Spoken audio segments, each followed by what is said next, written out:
त्रिपुरा प्रदेश युव कांग्रेसनि लुवाजी मुंबाई क्राकशाला प्रदेश कांग्रेस भवन काशा कक्तमा थुमनायरुमनि पान्दा संजाखा कक्तमा थुमनायरुमनि पान्दानि बिसुंते लोकरि कगनो वानसुगै नांमानि कग्रक जाबलायखा दै हास्ते हाबांनो नांमानि कग्रकनो तुयि कग नारगनानि कगनो शालायका त्रिपुरा प्रदेश युव कांग्रेस हास्ते इंजिनियर रंनि बागै सेबक फिउगजागिया शालकदगमा रमैनो आबगै इंजिनियर रंनो सेबक तलांनानै दै रांनि बाजेटना तुयि जोंजाल नुगै दंगो गोबांमा बरग्रक आबगै अ जोंजालनो याकाग्रनानै दै बेगनि आमजुमरुना थांगै थैनाय दीपराज देवबर्मानी नखुंनि बरगनो सेबकरानि सानलायका त्रिपुरा प्रदेश युव कांग्रेस कक्तमा थुमनायरुमनि पान्दानि बिसुंते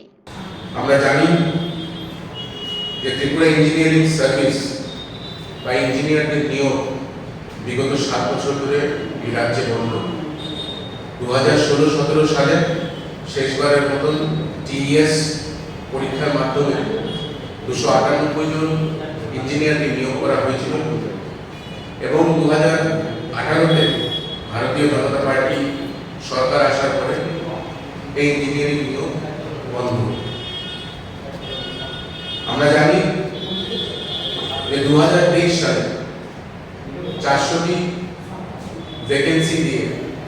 টিএস একটি পরীক্ষা সংগঠিত করে এবং এই পরীক্ষাতে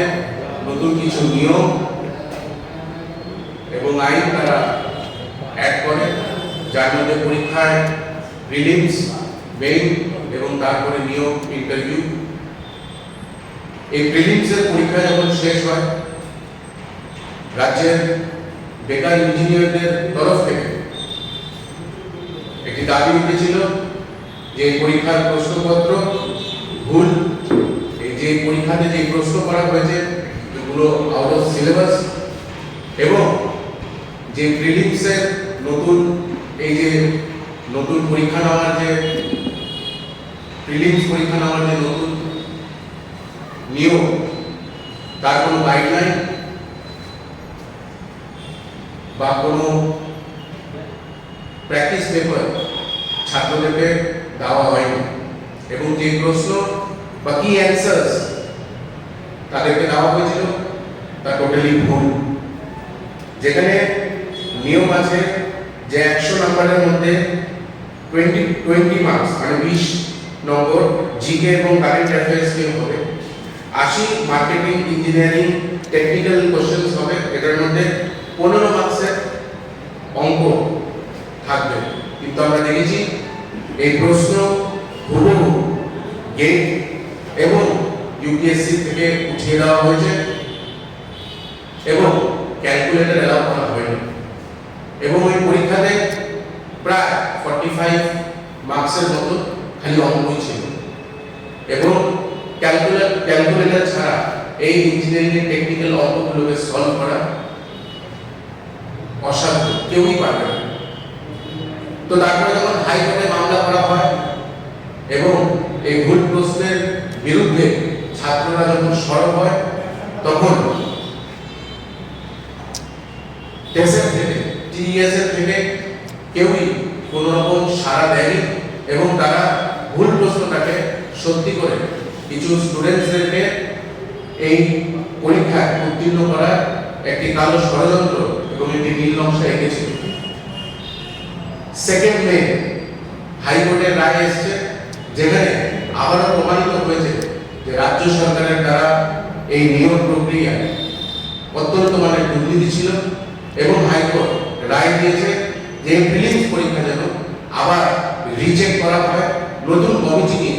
যে কমিটিতে পুরনো কমিটির যাতে কেউ না থাকে। এবং আমরা কিছু সূত্রে এবং খবরের কাগজে দেখেছি যে এই দুর্নীতির পেছনে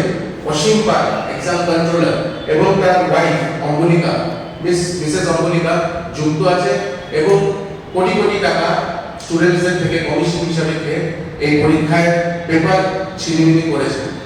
আমরা এটাও সূত্রে খবর পেয়েছি যখন পরীক্ষা হয়েছিল, পরীক্ষার ডেট ছিল জুলাই 16, 2023 এবং পিআরটিসি কে আবার নতুনভাবে নিয়োগ করে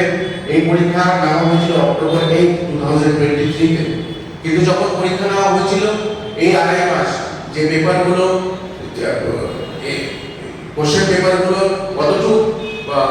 মানে এই কোশ্চেন পেপারগুলো লিক হয়নি তা নিয়ে প্রশ্ন উঠেছে গেছিল পরীক্ষার্থীরা সেই কোশ্চেন পেপারের মধ্যে কোনো রকম সিল বা কোনো রকম সরকারি স্বাক্ষর পায়নি। এবং আমরা আবারও জানাই যে রাজ্য সরকার বেকার বিরোধী সরকার, এবং এই সরকার বারংবার বেকারদের জীবনকে নিয়ে ছিনিমিনি খেলছে। আমরা আগেও যুব কংগ্রেসের সহসভাপতি শাহজাহান ইসলাম এই বিষয় নিয়ে চিঠি লিখেছিলেন, এবং আমরা এখনো দাবি করছি যে প্রিলিমস পরীক্ষা যাতে বাতিল করা হয় এবং তার সাথে যাতে অসীম পালকে এবং অমরিকাকে সেই পদ থেকে সরিয়ে নেওয়া হয়, কারণ তারা প্রচন্ড মানের দুর্নীতির সঙ্গে যুক্ত। এবং আরেকটা প্রশ্ন, এবং যেই প্রশ্নের উত্তর আমরা এখনো সরকারের মুখে কিছু শুনতে পাচ্ছি না। আমরা কিছুদিন আগেই জানি যে কোঅপারেটিভ ব্যাংক নিয়োগে যে আসাম যাওয়ার বাসটিতে অ্যাক্সিডেন্ট হয়ে একটি তরতাজা প্রাণ মারা গেছে, তাকে কোনো রকম সাহায্যের কোনো আশাই এই সরকার দিচ্ছে না। এবং আমরা যখন রাজদীপের বাড়িতে গেছি, আমরা রাজদীপের পরিজনদের থেকে শুনেছি যে অ্যাম্বুলেন্স দিয়ে তার বডিটা নিয়ে আসা হয়েছে, সেই অ্যাম্বুলেন্সটাও পর্যন্ত রাজ্য সরকার কোনো রকমের আর্থিক সাহায্য করেনি। আমরা দাবি জানাই। এবং আপনারা জানেন এই কোঅপারেটিভ ব্যাংক নিয়ে সবচেয়ে প্রথম যুব কংগ্রেস সরব হয়েছিল, এবং আমরা আবার দাবি জানাচ্ছি কোঅপারেটিভ ব্যাংকের কাছে এবং রাজ্যের মুখ্যমন্ত্রী শ্রী মানিক সাহাজির কাছে যে আপনি অতি সত্বর এই পরিবারের পাশে দাঁড়ান এবং এই পরিবারকে একটি চাকরি আপনার দিতেই হবে, এই দাবি